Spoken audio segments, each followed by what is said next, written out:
Assalamualaikum warahmatullahi wabarakatuh. Halo teman-teman, bertemu lagi bersama saya Sakila Oktaviani NPM 5021196 dari kelas 4A Prodi PGSD Fakultas Ilmu Sosial dan Humaniora.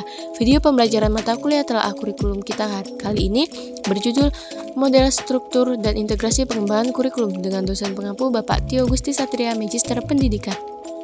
Materi yang pertama yaitu model pengembangan kurikulum. Model pengembangan kurikulum adalah model yang digunakan untuk mengembangkan suatu kurikulum, di mana pengembangan kurikulum dibutuhkan untuk memperbaiki atau menyempurnakan kurikulum yang dibuat untuk dikembangkan sendiri, baik dari pemerintah pusat, pemerintah daerah, atau sekolah.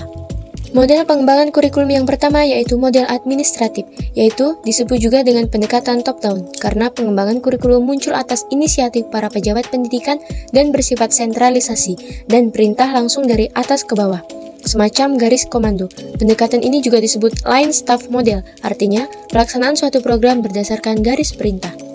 Yang kedua yaitu model grassroots. Pendekatan ini merupakan kebalikan dari pendekatan administratif.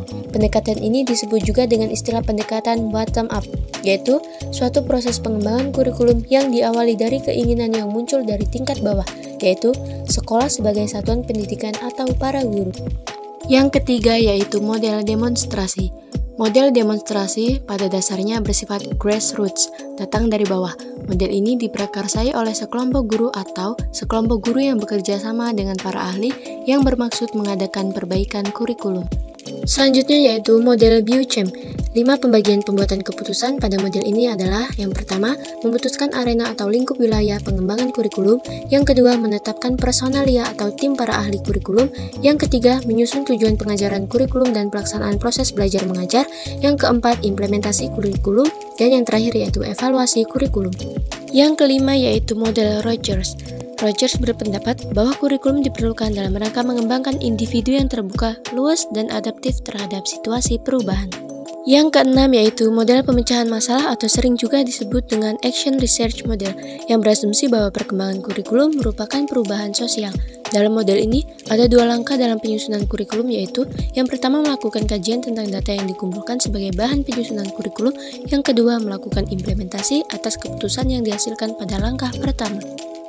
Yang ketujuh yaitu model Taba, yang dikembangkan oleh Hilda Taba atas dasar data induktif yang disebut model terbalik, karena biasanya pengembangan kurikulum didahului oleh konsep-konsep yang secara deduktif.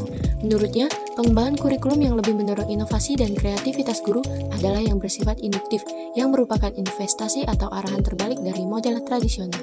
Yang kedelapan yaitu model Taylor, yang menitik beratkan pada bagaimana merancang suatu kurikulum yang disesuaikan dengan tujuan dan misi suatu institusi lembaga pendidikan.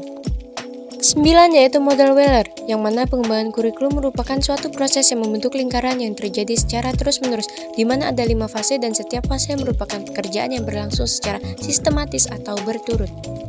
Yang ke-10 yaitu model Nicole, yang menjelaskan bahwa pendekatan pengembangan kurikulum terdiri atas elemen-elemen kurikulum yang membentuk siklus. Model Nicole digunakan apabila ingin menyusun kurikulum baru yang diakibatkan oleh terjadinya perubahan situasi.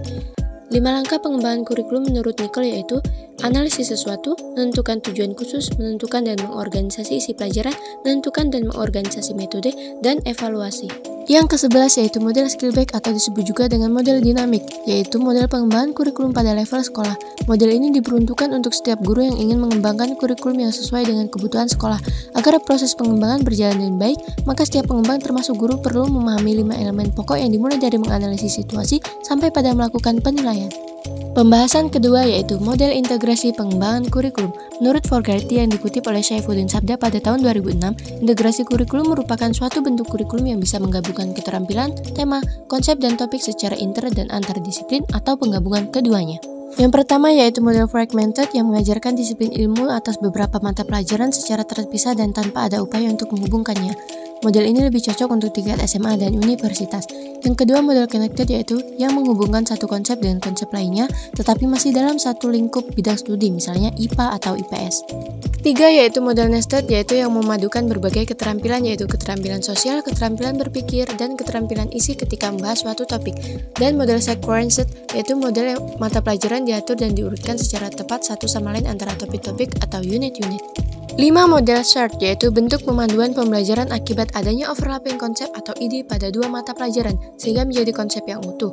terhadap konsep-konsep yang berserakan, sehingga menuntun siswa untuk membuka wawasan dan cara berpikir yang luas. Yang keenam, model Webet yaitu mewakili pendekatan tematik untuk memadukan materi subjek, yang dimulai dengan menentukan tema yang kemudian dikembangkan subtemanya dengan perhatikan kaitannya dengan bidang studi lain. Ketujuh yaitu model Thread, yaitu pemaduan kurikulum yang berfokus pada metakurikulum. Pembelajaran dengan model ini ditempuh dengan cara mengembangkan gagasan pokok yang merupakan benang merah yang berasal dari konsep yang terdapat dalam berbagai disiplin ilmu. Yang kedelapan yaitu model Integrated, yaitu yang dimulai dengan mengidentifikasi konsep, keterampilan, sikap yang overlap pada beberapa bidang studi, dan tema hanya berfungsi sebagai konteks pembelajaran.